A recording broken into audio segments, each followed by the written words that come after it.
Welcome. I'm really looking forward to this session, so thank you so much for joining me. It's going to be a fast and furious 30 minutes. So much to cover about the essential nature of, well, senior leadership involvement in change. Let's get straight to it. Let's talk a little bit about the context that we face. And first of all, whether or not you want to listen to me, I do an awful lot of work in the senior leadership space. I've written lots of books and I'm the examiner for lots of qualifications in change and transformation. But when it comes to the senior leadership role, first of all, I rarely talk about change management because change management implies that in some way this can be managed and done to people. So I talk a lot about leadership. And what we're going to see today is actually the context is not just leading a simple change initiative. It's about how we lead multiple initiatives.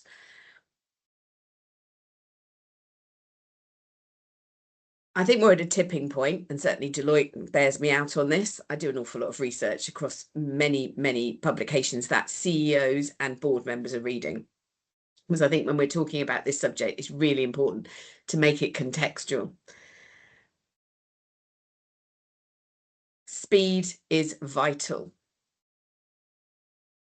I think there's this desire for continuous embedded adaptability.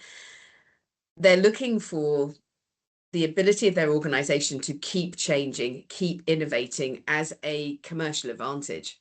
And I think that is the hook that if we're dealing with senior leaders, we have to play to. I was doing some research in the LLMs, ChatGPT, Gemini, and Claude recently, and they all made a very similar point. I was asking them questions about what do senior leaders search for when they're searching for information about change and transformation. And maybe the simplest lesson is that they are looking for a commercial service, if you like, a commercial capability about bringing new ideas to the table. They are not searching for any of the traditional terms about change management frameworks. They're not looking for change management skills. They're not using the change management term at all. They are looking very much at how do I lead change? How do I build change capability? And other very key terms for them, how do I overcome change fatigue and change saturation? So clearly they have worries about the amount of change that's happening. And as you can see from the percentages on here, there is a significant gap in leadership capability for leading a workforce through constant adaptation, constant change. But I take away from this, the key thing is that they're looking about this subject in commercial terms, something that maybe we ought to think about. This is also borne out by the annual Change Capability Survey. It's launching on Tuesday, the 1st of September this year. So you will all be invited to take part and have your say. We saw a 173% increase in respondents last year. And I think that shows that change management is continually growing because the respondents are not just change professionals. They were senior leaders and they were line managers and team leaders who are trying to make change happen at the local level. What was really interesting is that about 2/3 believe that senior leaders are not doing what they need them to do. So we have as our top skill sort of issue, 60% of our respondents were saying that poor communication generally, when it comes to the areas that senior managers are falling down on in terms of change.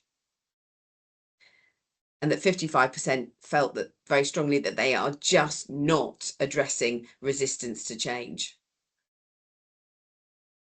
In a world of multiple simultaneous change, that issue around 45% of them saying they're trying to do too much and 43% of them saying they're trying to do things too quickly is also something that we need to be aware of.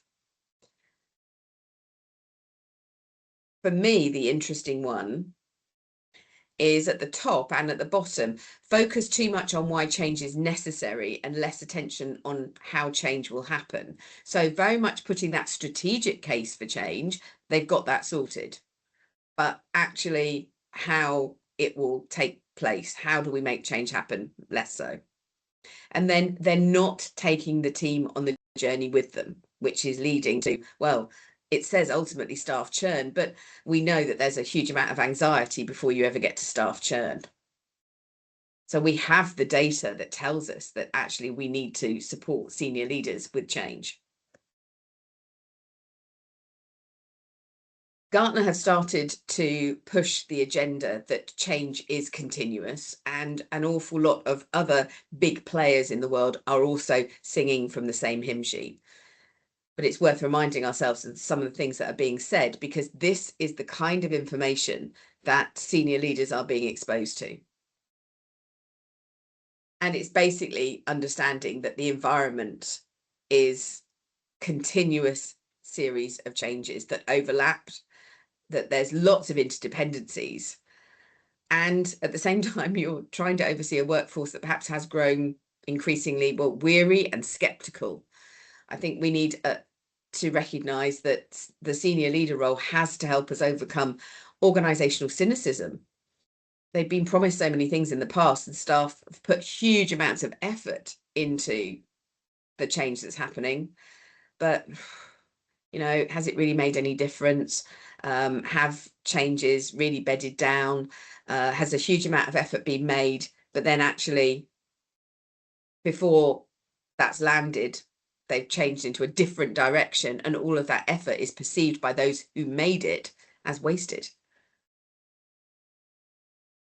So there's something here about the bigger agenda is not about sponsoring a particular change, but it's about building employee skills and the of constant change, and trying to ensure that we progress and we innovate rather than get to a certain level of perfection.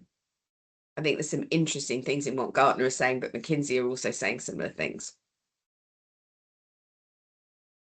So where does that leave us? Well, let's talk about, therefore, what it is that we're looking for sponsors or senior leaders to get involved in. I think the thing that I thought about when I was pulling this together and talking through this is that actually it's a systems level thinking. I'm in the middle of a senior leadership education program, and I am doing sessions at board meetings for a particular organization. And so what you'll see on here is a lot of lessons learned from all of those sessions I run with lots of different organizations. I get called in to try and make almost the case for change and why change should be taken seriously by many senior change professionals who could equally say the same that I'm saying. But of course, being an external voice makes all the difference. And so I am more listened to. I get that. I think what I'm going to show you is a pattern of interconnected many things. And you can take from this the things that perhaps in your organization you want to follow up with.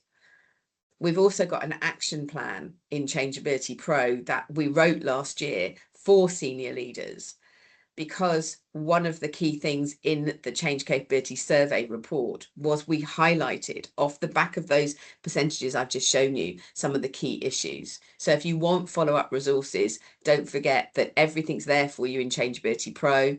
And I will put in the chat ways in which you can easily just log in. It's a free, you can get a free service, and you can take certain resources, and there's a whole section on the survey and on the action plans. So please do get in there, because this data from the annual survey is there to help all of us. So the whole point of this is that you can get in and get that information.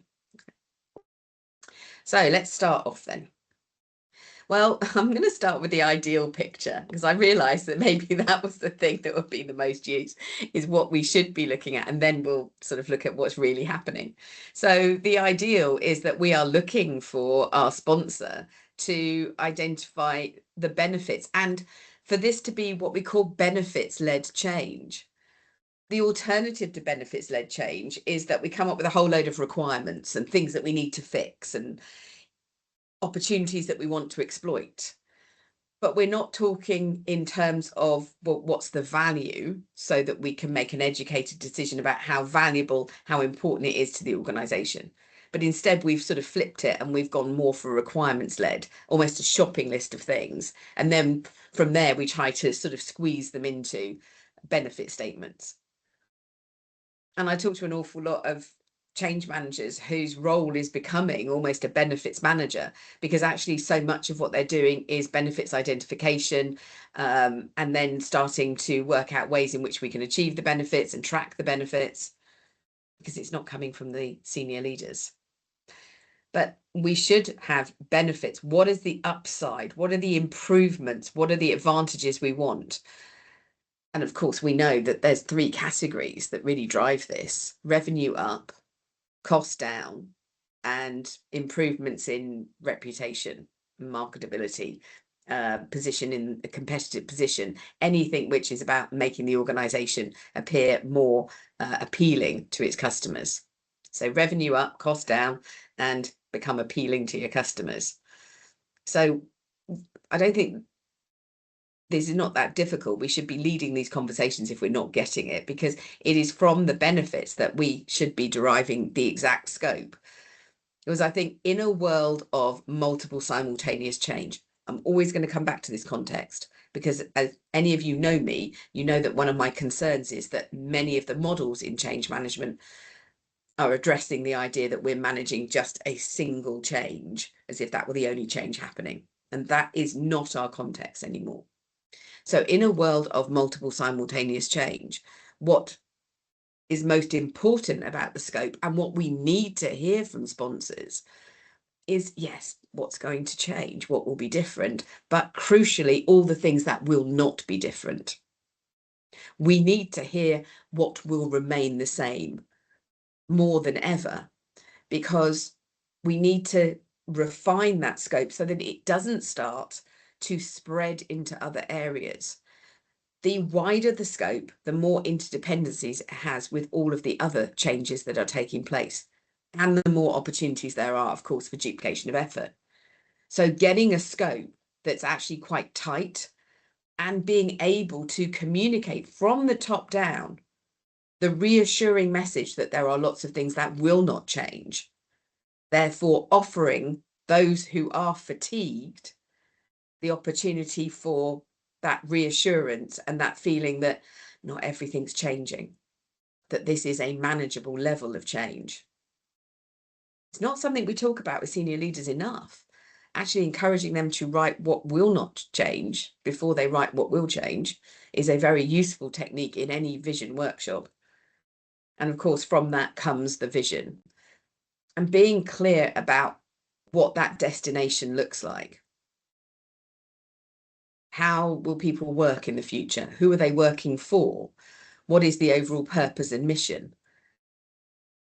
Increasingly, I have added into this a question for senior leaders, which always stops them and makes them think, which is, as a part of your vision for this transformation, can you please give me some sentences on how you see the value of humans in your organization versus how you see the value of artificial intelligence? Because I cannot find a change right now, even cultural changes, that are not in part being touched by an AI transformation agenda. And one of the issues that we face is that when it comes to AI, there is a great deal of concern that perhaps people who are starting to use a lot of the AI tools are getting themselves out of a job. So from the senior leadership, we need to hear that actually, no, we're going to retain you. We want to retrain you, perhaps, redeploy you, perhaps, but we don't want to lose you. So that's becoming an essential element, that the vision is not just a compelling destination of excitement and opportunity, but it's also a reassuring destination that humans and you, the audience reading it, still have a part, a valuable part to play in our organizations.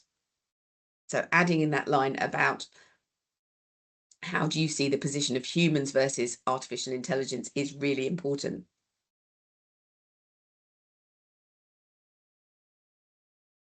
From the scope, driven by the benefits and the vision, we should be able to work out what the tangible changes are that we're going to deliver and what the behavioural changes, the knock-on effects, the impact of the change actually is. Now, we all know, listening to this, that very often, because of requirements-led change, it's delivery-led. So really, before we get to the benefits, the scope and the vision, a decision has been made on a new platform or a new tool.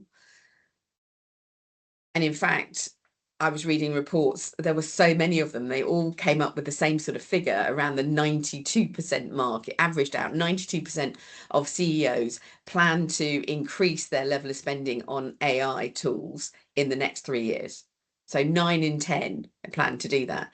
And yet there was a real admission that they hadn't reworked their workflows, their operating models. They were buying the tools like a kid in a sweet shop. They're spending a lot of money because they don't want to be left behind, but they don't actually know what they're going to do with it. So there's yet more examples of delivery or requirements-led change. We've got this thing, what are we going to do with it? So just being honest about this is a sort of systems view of the world of senior leadership, and it doesn't always start in a nice, clean place. And the other concern I have is that too often, of course, all of the focus for senior leadership is on the tangible deliverables for which we can cost, and we can actually come up with quite a clear, clean timeline. It will take us 6 months to configure this platform with our data and get it ready for implementation. But that doesn't touch, does it? The ripple effects, the human adoption of the solution. So we hear a lot about human-centered change now. It's because it's these things here in the center of the diagram. As a result of whatever tangible deliverable we've got new processes, new standards and policies. We've got new priorities and new routines, new timings for things. Perhaps it's changing our values. Perhaps it's changing the organization. So people have new roles, but they have new reporting lines. They have new relationships they need to build.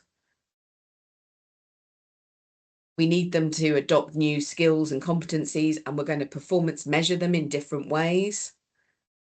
There are so many impacts of the change, and actually teasing out all of that and understanding that there is a huge amount of change taking place off just of one delivery is, I think, the crucial piece.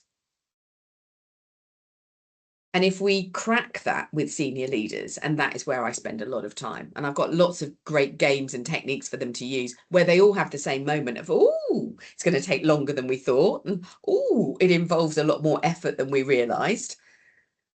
And of course, from that, they often start to realise that perhaps it's touching far more roles, and we start to get into conversations about, have they prepared a champion network to cascade all of these changes through their organisation? Are they working closely with HR to perhaps rework the roles? I was in a session recently where there was a recognition that actually they were asking people to do far more value-added tasks as the result of an AI adoption. And then that cascaded into a whole conversation about, it was a very hierarchical organization, what pay and grading these people would need, that you were making their roles actually far more complex, far more value add, but you probably have to pay them more because you're actually demanding a lot more from them. So they needed to work with HR, they need to work with learning and development, and actually seeing that there's an entire ecosystem of professionals that actually our senior leaders need to engage with. They're sponsoring something much bigger than it looks on the surface, I think is a really important point to land. That time and effort, of course, also stops the naive business case.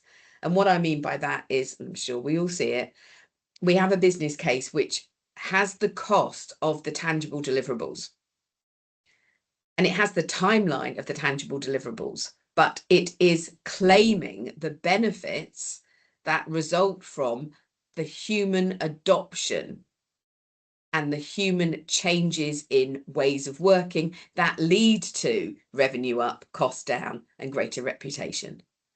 So it's claiming benefits without putting in the time, effort, and cost associated with them.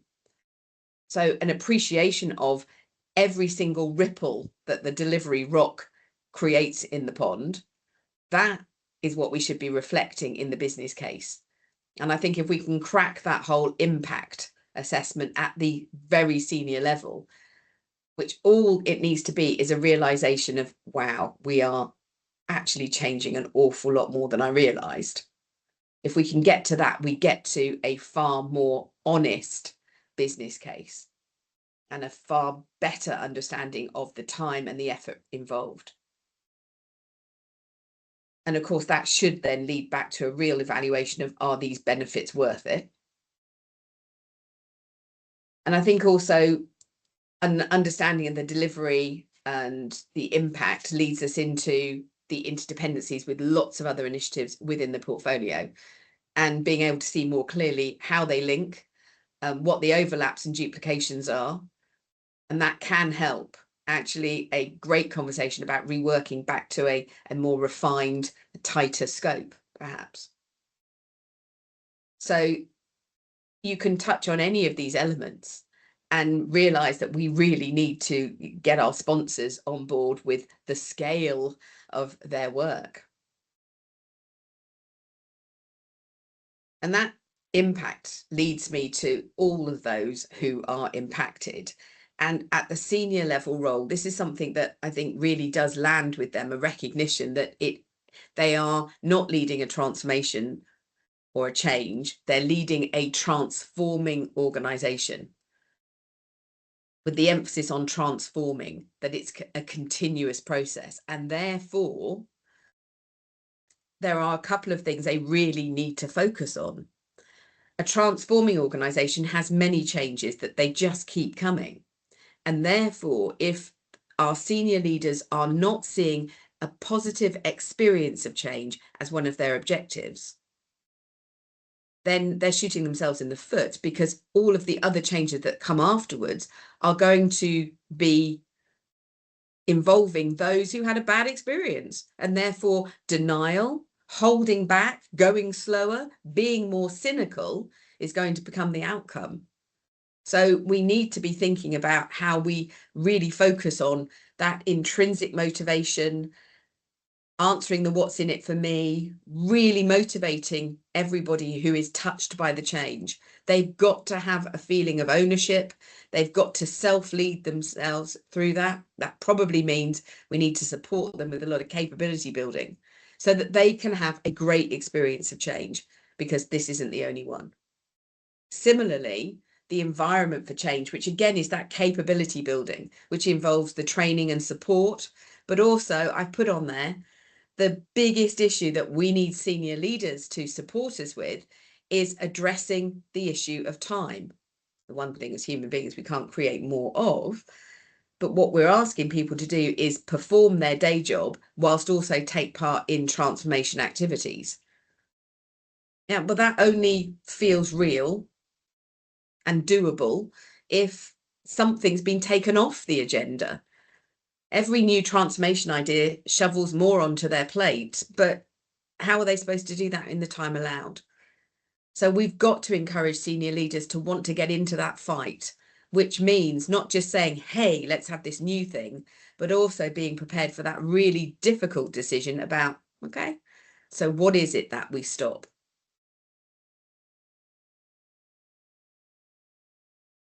I've just written a new paper about how we reframe the psychological contract at work so that we are building an environment that supports continuous change. Very simply, we want senior leaders to recognise that there is an old assumption that you can ask staff to really get behind your latest idea because they can put the effort in for the next few months. We're calling on really extra concentration and sacrifices, but after that it'll all calm down again. That idea of a peak of effort versus the plateau. But we all know that's not true. And so does everybody we're trying to take with us on the change journey. They know that their organization is constantly working at peak and it never plateaus. So there's a whole piece around how do you lead people who need peak and plateau. As human beings, we need the chance to reset and reflect. Well, how do we get that on the leadership agenda? That's all part of the experience and the environment for change. So already you can start to see how this touches on lots of big subjects, some of which you want to pick up and run with your senior leaders. If this interests you, if this is the kind of thing that you're thinking, I need to do more of this, or there are elements of this I really need to take forward to my senior leaders, well, you're going to find it in Changeability Pro. I am launching this new masterclass. It's going to be edited in a couple of weeks and it will go onto the platform. There's already a lot of masterclasses that all of our members of Changeability Pro can take, and they earn the digital badges, which of course means that you're constantly updating your own skill set. But that is the crucial thing. I think I'm pulling together an entire pack of materials that I have been using over the last few years in all of my senior level briefings, and all of the techniques that have really landed with executives, and putting it into those more commercial terms. So join Changeability Pro. I've put how to join, and it's free membership to access some of the materials from the survey. All members get access to all of the masterclasses for free. If you want something quicker, talk to me, because I am doing these in-house sessions where the value that I add and the purpose that I have in life is to win the argument that change is actually quite significant, that change has many moving parts, and that change really only happens when we have engaged, active senior leadership who are championing the change, but not just the championing, that they are knee deep in the willingness to help people have a positive experience, that they help to build the environment that supports change, and they do the hard work alongside us as change professionals of reworking workflows and how people work. So I hope you found this useful, because this systems level view of all the elements, I think, is the thing that is important to communicate to senior leaders. And then as they appreciate all of the moving parts fitting together, it pulls them to ask more and for more support on the areas that they think, I really want to pursue that. Thank you very much for listening.